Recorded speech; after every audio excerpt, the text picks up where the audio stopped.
Marcus had always believed that he lived a quiet life. Erebus, 9, a colony world once full of hope, had long since fallen into chaos. Toxic storms lashed the jagged cliffs and dried plains, and the remnants of humanity struggled to survive among scavengers, rogue drones, and mutated wildlife.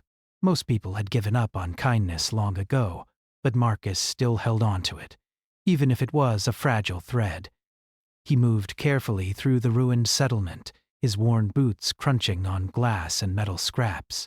Each step was cautious, measured, because one misstep could mean death.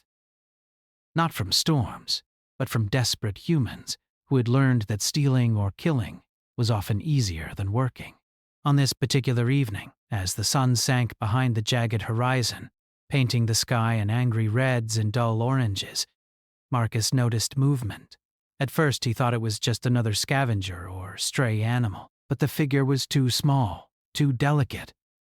As he drew closer, he realized it was a little girl, no older than 7. Her hair was tangled and dusty, her thin arms shook, and her eyes were hollow. The kind of hollow that comes from months of hunger.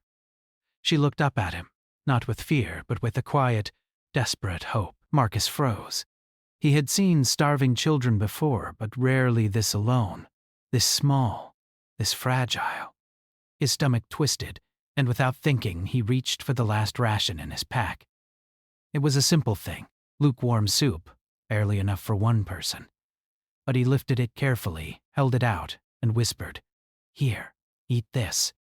The girl's eyes widened. She hesitated, then took the bowl with both hands, almost trembling as she sipped. Each gulp seemed to give her a bit of life back, her cheeks coloring faintly.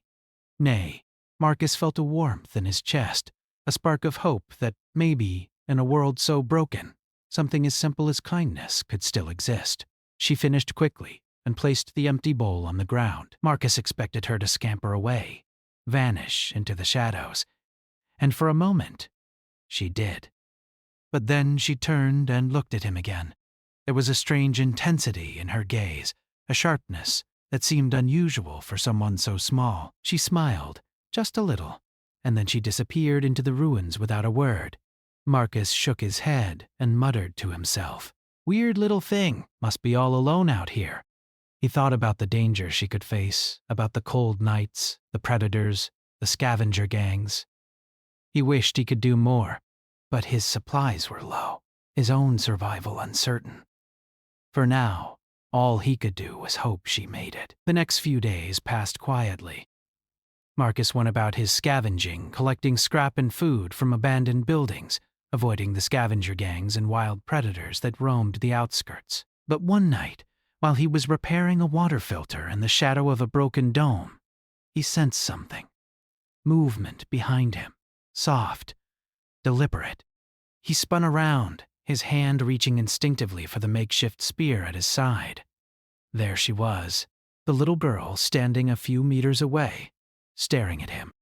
But she was not alone this time. Behind her stood a woman, enormous and silent, clad in dark reinforced armor that seemed almost alive. The visor of her helmet reflected the dim moonlight, hiding her face, but her posture radiated menace. Every movement she made was precise, deliberate, almost predatory. Marcus's heart skipped. He had heard stories. People whispered about a woman who could kill without leaving a mark, who could snap a neck without a sound. Could it be her? The girl tugged gently at Marcus's sleeve, smiling innocently. "She's my mom," the girl said softly. Her voice was light, almost playful, but the words carried a weight that Marcus couldn't explain. Marcus's mind raced. "Mom?" he asked cautiously. "The woman, can she—" He didn't finish. The woman's head tilted slightly, as if she heard him, but she made no move to attack. Her hand rested casually on a weapon at her side. Her presence alone was enough to make Marcus's muscles tighten and his pulse quicken. The girl stepped closer, looking up at Marcus. "She's not going to hurt you. Not yet," she said. Then, after a pause, she added, "I wanted you to meet her. You were nice to me." Marcus exhaled slowly, Though fear still coiled tight in his chest, he had no idea what he had agreed to by helping this child, but something told him that it would change everything. Over the next few days, the woman, Maya, as the girl called her, showed no immediate hostility. Instead, she observed him, silently judging, assessing his strength, his instincts, his reactions. Marcus noticed how the little girl would mimic Maya's movements, how her eyes seemed to catch everything, how her instincts for survival were sharp and unsettling. She wasn't just a child.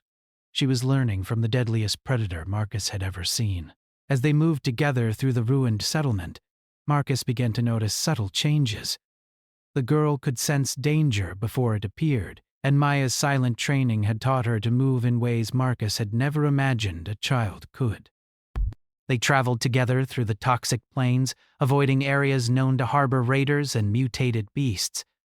The girl would dart ahead, then back, leading them along safer paths with uncanny precision. Marcus marveled at her abilities, yet a cold unease settled in his chest. One night, as they huddled in the shadow of a collapsed tower to avoid a storm of acidic rain, Marcus tried to understand what he had gotten himself into. "Why me?"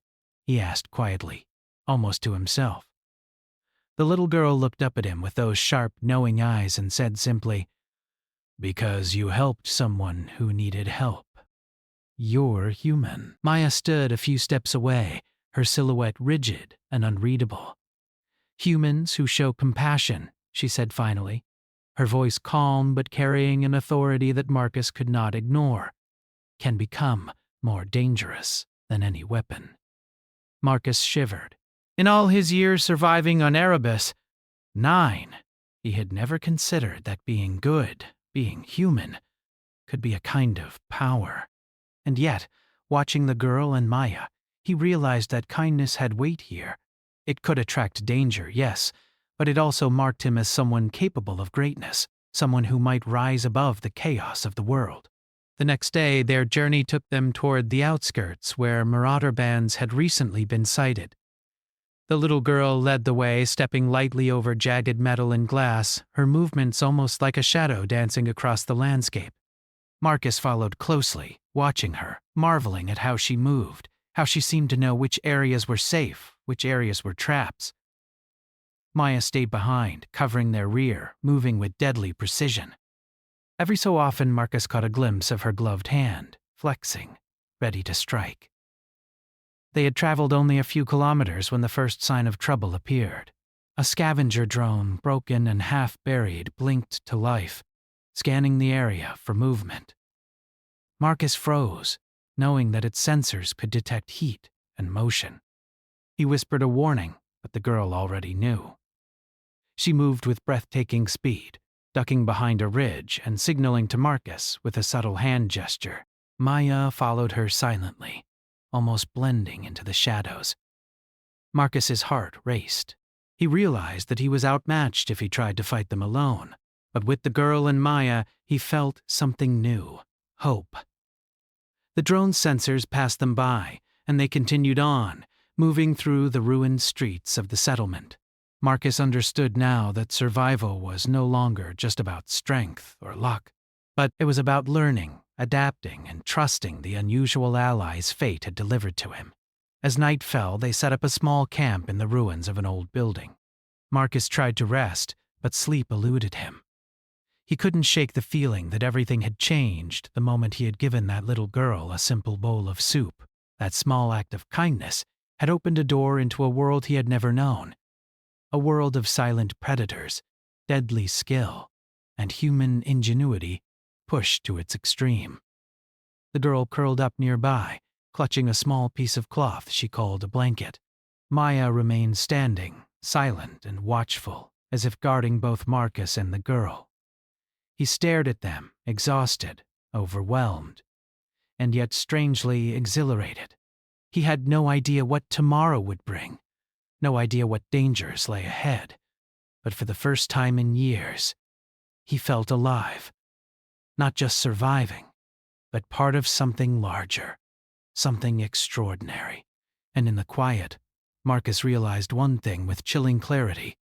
Sometimes, Humanity's greatest power was not in its weapons, not in its technology, not in its strength, but in its courage, its compassion, and its ability to survive against all odds. And sometimes, all it took was a single act of kindness to change the course of everything. The wind howled through the broken towers, carrying the faint scent of burning metal and dust. Marcus tightened his jacket and looked at the girl. She smiled, innocent and terrifying all at once.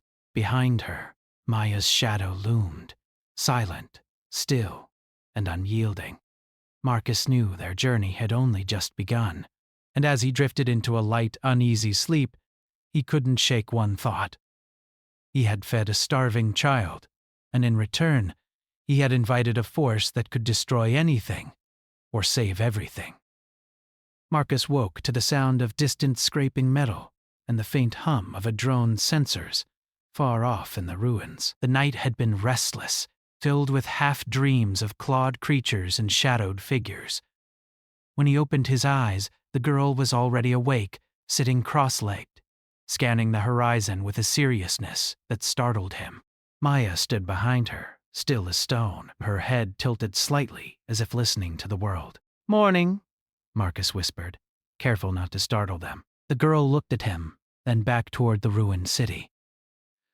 "We need to move," she said. Her voice was soft, almost childlike, yet carried a sharp authority that made him pause. "There's danger." Marcus nodded. Over the past few days, he had learned to trust the girl's instincts.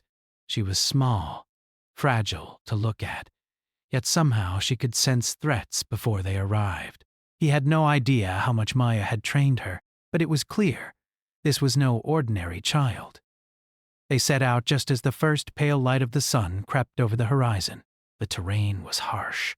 The winds of Erebus, 9 carried sharp grains of sand and metal, and the ruins themselves were treacherous, filled with broken floors, jagged steel, and the remnants of old security drones. Marcus moved slowly, scanning the horizon and listening for the faintest signs of life. The girl darted ahead, her movements almost predatory. Marcus followed, his heart pounding. Maya stayed a few meters behind him, her presence a constant reminder of the deadly world he had stepped into. Each step Marcus took reminded him that he was no longer in control. He had entered a space governed by survival instincts sharper than his own, where a single mistake could cost him everything. By mid-morning, they reached an old supply depot, long abandoned and half-collapsed.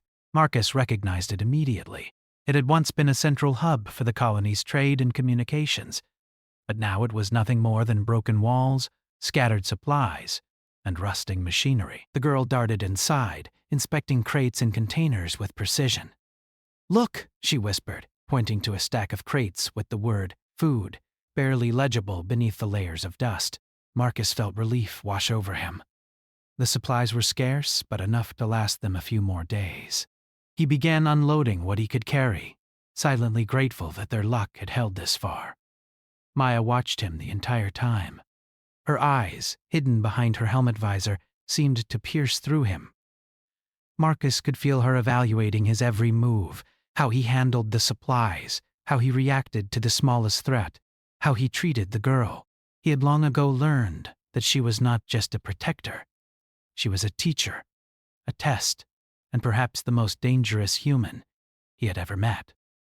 As they prepared to leave the depot, the sound of movement froze Marcus in his tracks. Shadows shifted along the walls, and a faint whirring of alien technology made his stomach knot. Raiders had returned. They were fast, aggressive, and highly coordinated, hunting humans for food, technology, and supplies. Marcus realized immediately that this was not going to be a simple fight. The girl crouched beside him, her eyes scanning the intruders. "We can't run." "Not yet," she said. "We need to outsmart them." Marcus stared at her in disbelief. She was just a child, but the calm in her voice, the certainty in her gaze, left no room for argument. Maya moved silently, her armor blending into the shadows, weapons ready. She did not speak. She never had to. Marcus watched her, realizing that every instinct she had, every muscle in her body, was tuned for survival. And now, somehow, the girl shared some of that instinct. The first raider stepped into the depot, scanning for movement. The girl tossed a small rock that clanged against a metal wall. The sound echoed, drawing the raider's attention just long enough for Marcus to slip behind a crate. Another raider followed, and the girl ducked into a shadowed corner, almost invisible. Maya struck. In a blur of motion, a raider crumpled silently, snapped neck perfectly aligned, no sound beyond the soft thud. Marcus's heart leapt. He had heard the stories of Maya, but seeing it in person was almost surreal. The remaining raiders hesitated, sensing danger, but could not see it. The girl darted forward, placing a small tripwire near the entrance. Another raider fell to the ground, tangled, disoriented. Marcus realized something incredible. This was no ordinary fight. It was a lesson.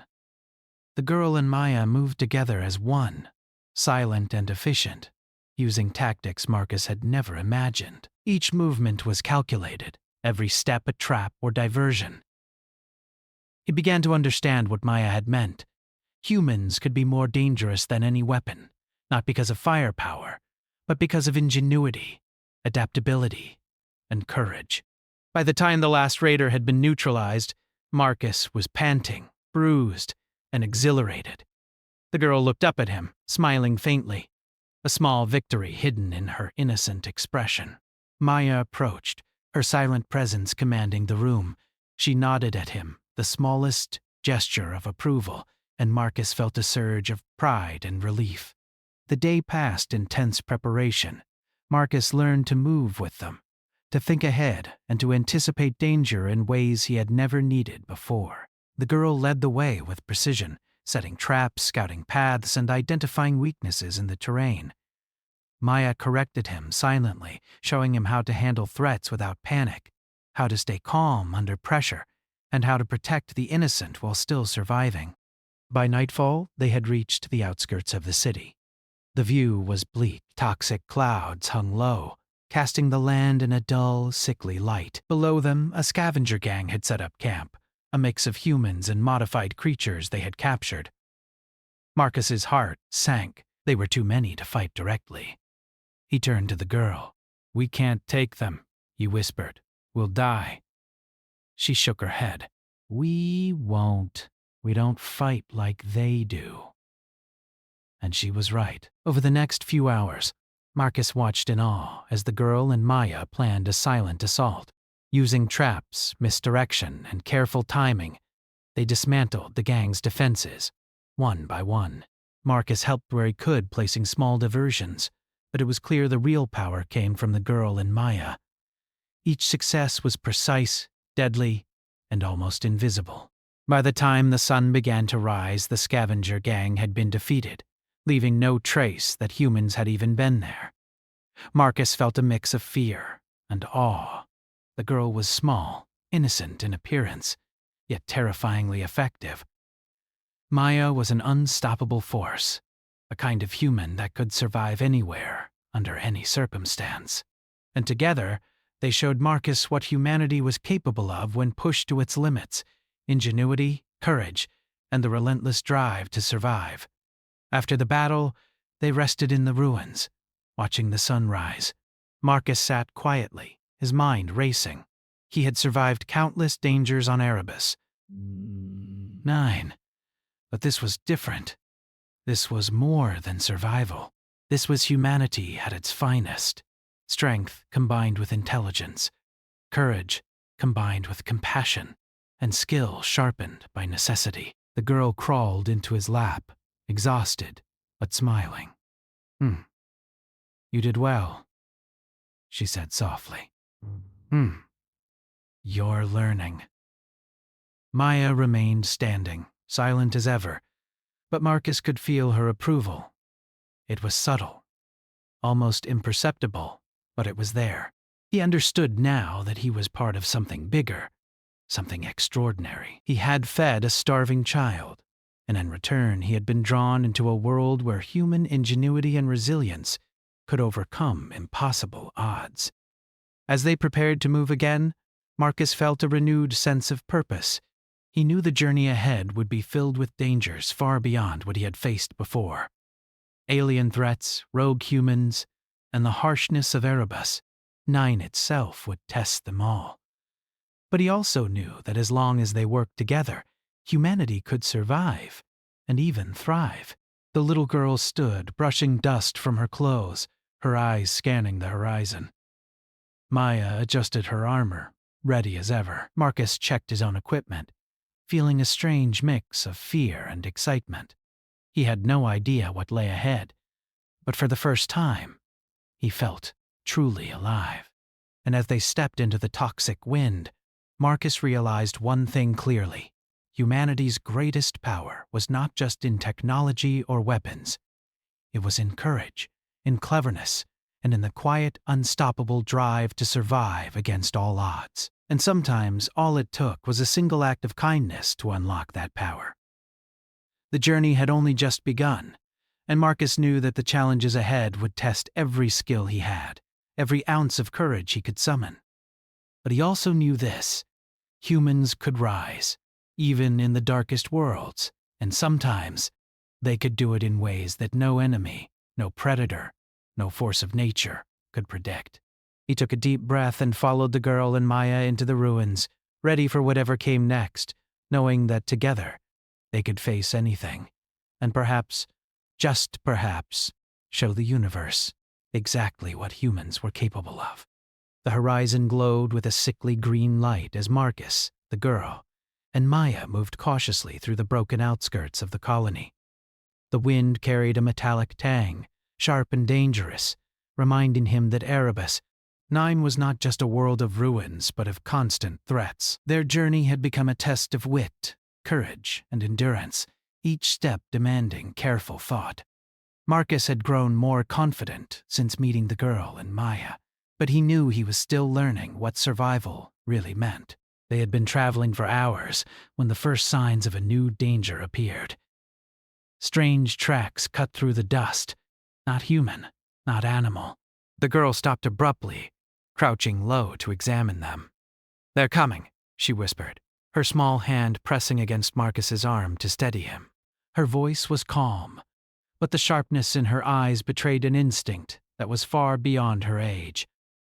Marcus strained to see what she had found. The tracks were large, uneven, and fast. He felt a shiver of unease. This wasn't just a scavenger gang.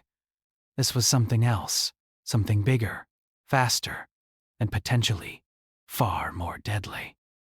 Maya stepped forward, silent and fluid, her movements precise. Her eyes scanned the horizon, catching subtle shifts in the wind and shadows that Marcus could not detect. "Stay close," she instructed quietly. There was no panic in her voice, only the cold, calm command of someone who had faced death countless times and survived. As they moved forward, the tracks became clearer.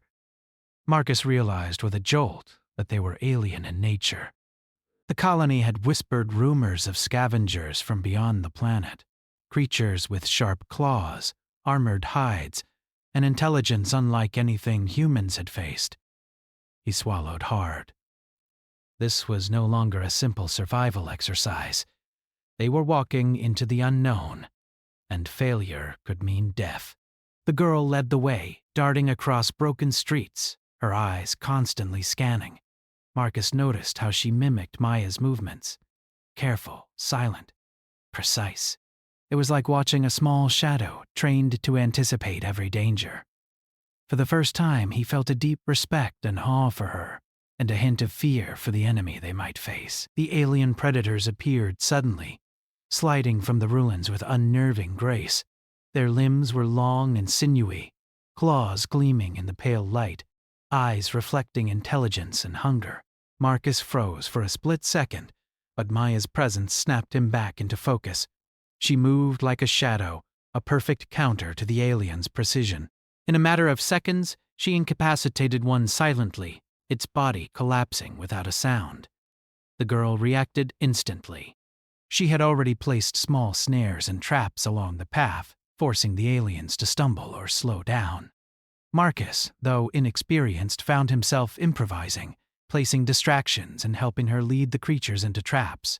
It was a deadly dance, but one that showcased human ingenuity at its finest.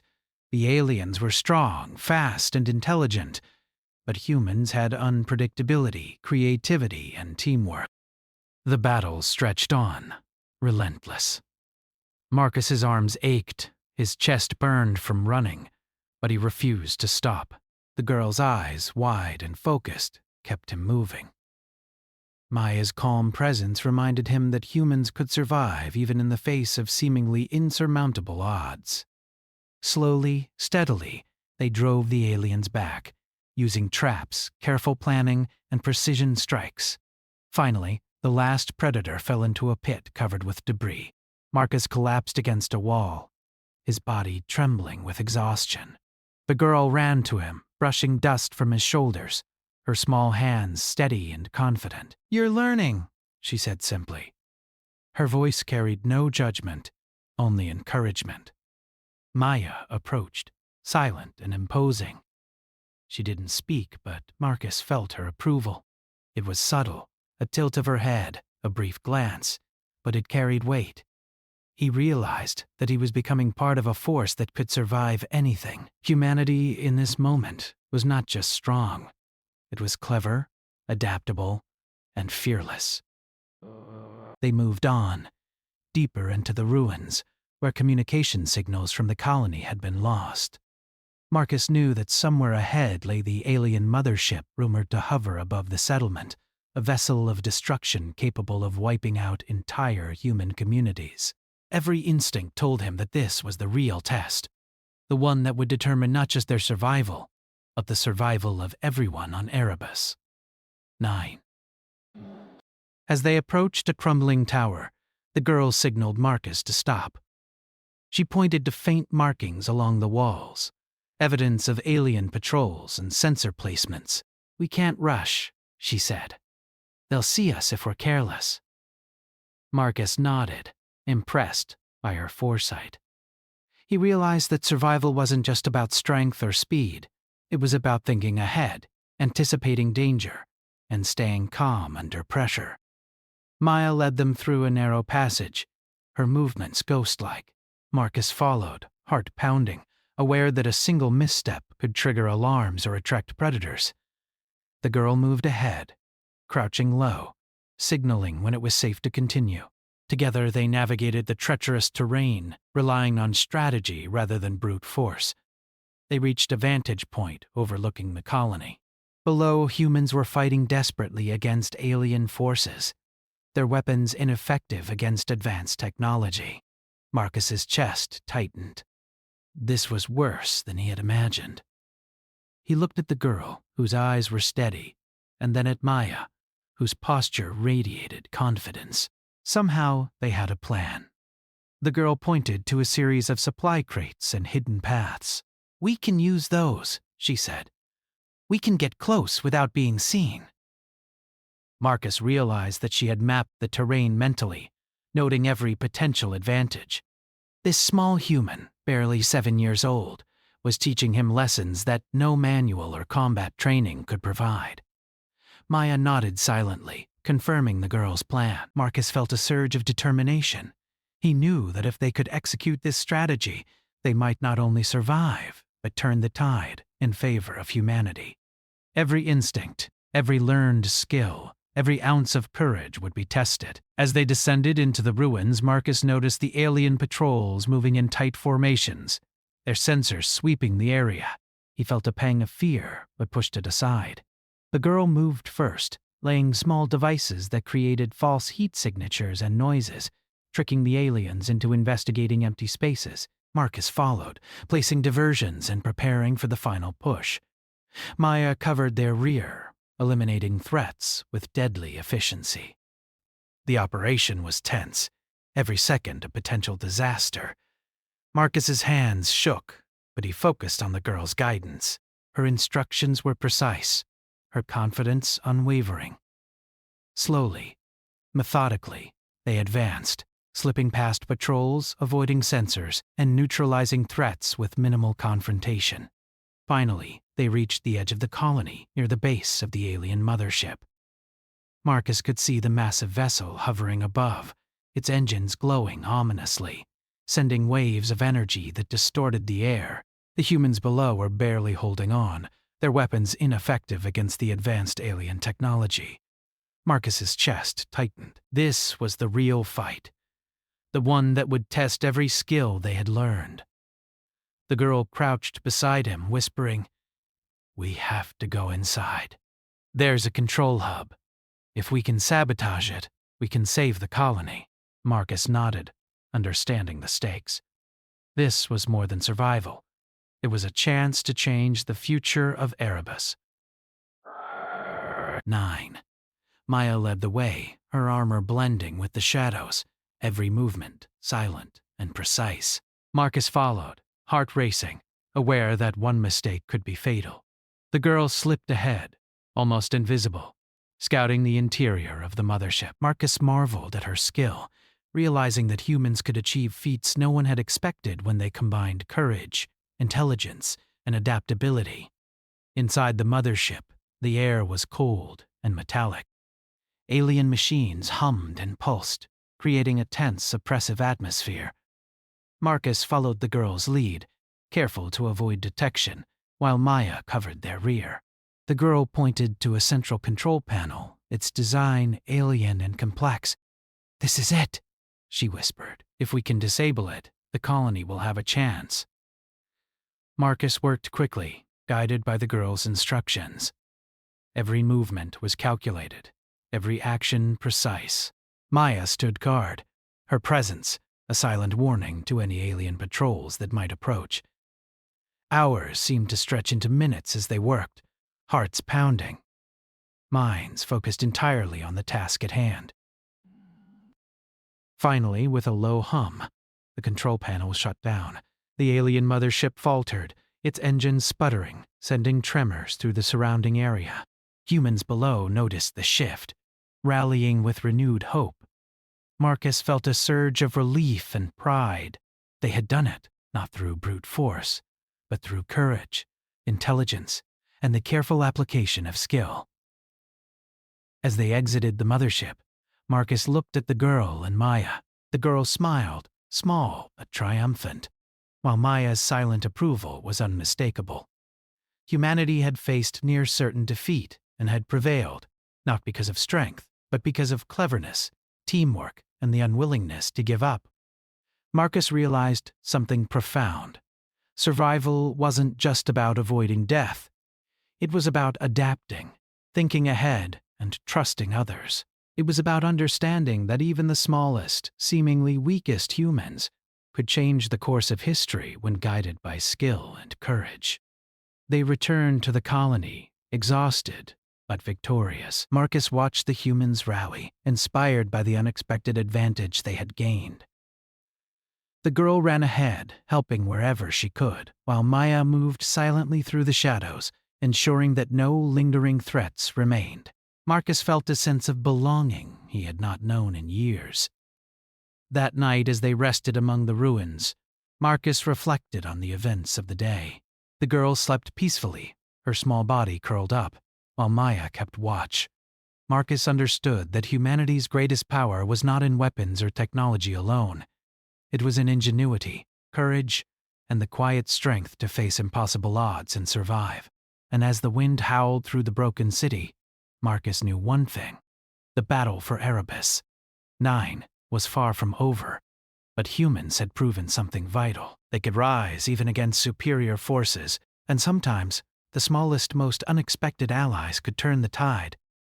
The girl had shown him that courage could come in any size, and that sometimes the future of humanity depended on cleverness, courage, and the refusal to surrender. The journey ahead promised more danger, more challenges, and more opportunities to test their limits. Marcus was ready. He had learned that survival was not just about strength or weapons. It was about heart, mind, and spirit.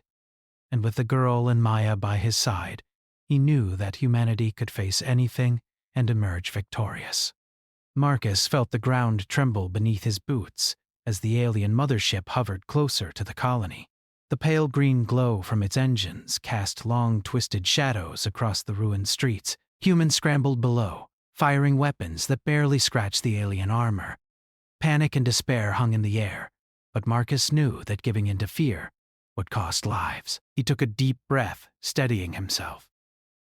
Today would decide whether Erebus 9 survived or perished. The girl crouched beside him, her small hands gripping a bundle of wires she had scavenged from old machinery. Her eyes were bright with focus, calm but determined. "We can stop it," she said softly, almost to herself. "I know how." Maya stood behind them, silent and imposing, her presence a shield of confidence and deadly skill. Marcus glanced at her, seeing the faint glint of approval in her helmet's visor. She was ready. Marcus adjusted his makeshift rifle, checking that it had ammunition, though he knew it would be of little use against the mothership. This fight would demand cunning, courage, and precise timing. They moved quickly, slipping through the ruins and avoiding the alien patrols that had begun to sweep the streets. The girl led the way, pointing out traps and hazards. Marcus noticed how her mind worked, anticipating dangers before they appeared. Maya followed closely, neutralizing any minor threats, silently and efficiently. Marcus felt a mixture of awe and fear. These two were extraordinary, humanity at its best, adaptable and relentless. The girl signaled for them to halt near a collapsed communications tower. "From here," she whispered, "I can reach the mothership's control hub." It's connected to the energy grid under the city. Marcus's pulse quickened. This was the critical moment. The alien vessel had superior firepower and intelligence. A frontal assault would be suicide. But if the girl could infiltrate it, disable its core systems, and disrupt its energy grid, they might just turn the tide. Maya handed Marcus a small explosive device. "Create distractions," she instructed quietly. "Keep the sensors busy. Don't get caught." Marcus nodded, his heart pounding. He followed her instructions, placing devices in the streets to mimic human movement, drawing alien patrols into false paths. The girl darted ahead, almost invisible, moving with astonishing speed and precision. Inside the mothership, the girl navigated narrow corridors, her small size allowing her to slip past sensors that would detect any adult. Marcus imagined what it must have been like. Calm, deliberate movements in a hostile environment, every step measured. She reached the control hub, a pulsating core of alien technology. Its surface shimmered with energy that Marcus could feel, even from a distance. The girl set to work, carefully disconnecting power conduits, rerouting energy flows, and creating feedback loops. Marcus watched from outside, tense and focused, praying silently that she would succeed. Maya moved behind him, scanning for alien reinforcements, her presence reassuring. Every movement, every decision, was a lesson in human ingenuity, courage, and adaptability. Minutes stretched into an eternity. The alien mothership shuddered, its engines sputtering. Marcus saw lights flicker across the vessel, then dim. Below, humans in the colony paused. Sensing the shift in power, hope surged through the air like electricity. But their challenge was far from over. Alien patrols converged on the tower, detecting the disturbances Marcus and Maya had created. They were faster, more numerous than anything Marcus had faced. His hands shook as he aimed his rifle, but Maya's calm voice cut through his panic. "Focus on their weaknesses," she instructed. "Predict, anticipate, outsmart." Together they set up traps, using the ruined streets to their advantage. Marcus lured patrols into narrow alleys, while Maya neutralized threats silently. Every move was precise, every action calculated. The girl, inside the mothership, continued her work, oblivious to the danger surrounding them, yet in perfect sync with their strategy. Finally, with a low hum and a blinding flash of light, the control hub shut down completely. Energy spikes surged through the mothership, destabilizing its systems. The vessel shuddered violently, alarms echoing through the corridors. Marcus and Maya watched as the alien forces faltered, their coordinated attacks collapsing without guidance from their mothership. Outside, the humans rallied. Weapons that had seemed useless now found targets as alien patrols became disoriented and chaotic. Marcus felt a surge of pride. The victory was not from brute force, but from strategy, teamwork, and the courage to face overwhelming odds. Humanity had proven itself not through strength alone, but through intelligence, adaptability, and relentless spirit. The girl emerged from the mothership's core, small but triumphant, her work complete. She smiled at Marcus, exhaustion in her eyes, but a quiet pride shining through. Maya nodded silently, moving to cover their retreat as the mothership's systems began to fail completely. Marcus followed, heart racing, aware that the danger was not entirely gone. As they exited, the alien vessel began to collapse under its own failing systems.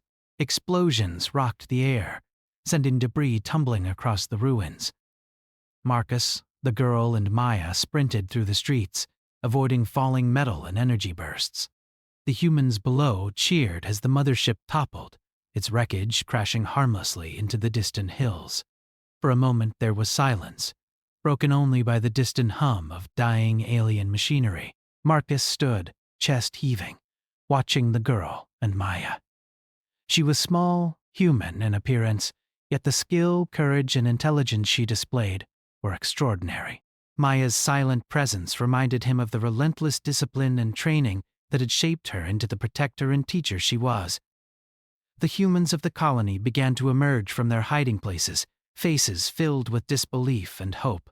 Marcus realized that they had achieved something incredible. The alien threat, which had seemed unstoppable, had been defeated by a combination of courage, strategy, and ingenuity.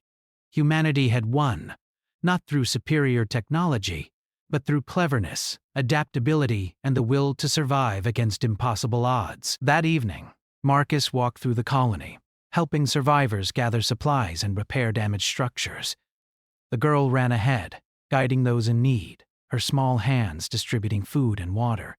Maya moved silently among them, ensuring safety and order. Marcus felt a sense of pride and awe. This was humanity at its best, resilient, resourceful, and unyielding. As night fell, Marcus sat quietly near a ruined building, watching the stars through a crack in the clouds. The girl curled up beside him, exhausted, but smiling faintly. Maya stood watch, silent as ever, but Marcus could feel her approval. He reflected on everything that had happened, the danger, the strategy, the courage, and the unbreakable human spirit. He realized something profound. Humanity's strength was not in weapons or numbers alone. It was in the ability to think, to adapt, to fight with intelligence and courage when the odds seemed impossible. It was in the small, unexpected allies who could turn the tide. And sometimes it was in simple acts of kindness, like sharing a bowl of soup, that set the chain of events leading to survival in motion. The colony was battered, but alive. Humans moved with purpose, rebuilding and reorganizing. Marcus felt hope for the first time in years. The girl's small smile and Maya's silent strength had shown him that humanity could survive anything. The challenge of Erebus 9 was far from over, but now he knew they could face it and win. The next day, Marcus, the girl, and Maya walked through the recovering settlement. Survivors greeted them, some with gratitude, some with awe. Marcus felt a surge of pride and humility. They had faced a threat that had seemed insurmountable, and through courage, intelligence, and human spirit, they had prevailed. The girl tugged at his sleeve. "What now?" she asked softly. Marcus looked at her, then at Maya. "We keep surviving," he said. "We help others. We make sure humanity doesn't just survive, we make sure it thrives." Maya gave a subtle nod, her silent approval clear. Marcus realized that this small group, himself, the girl, and Maya, represented more than survival. They represented what humans could achieve when they worked together, used their brains, and refused to give up. Humanity was clever, unpredictable, and unstoppable when pushed to the edge. The colony slowly began to rebuild, stronger than before. Marcus helped train survivors in survival strategies, traps, and defense. The girl moved among them, teaching what she had learned from Maya. Her small size no barrier to the knowledge and courage she carried. Maya trained Marcus and others silently, showing them how discipline, observation, and patience could turn the tide of battle. Months later, Erebus 9 was no longer just a colony of survivors. It was a thriving community. Humans worked together, using ingenuity and courage to adapt to their harsh world. Marcus often thought back to the moment he had given a starving little girl a bowl of soup.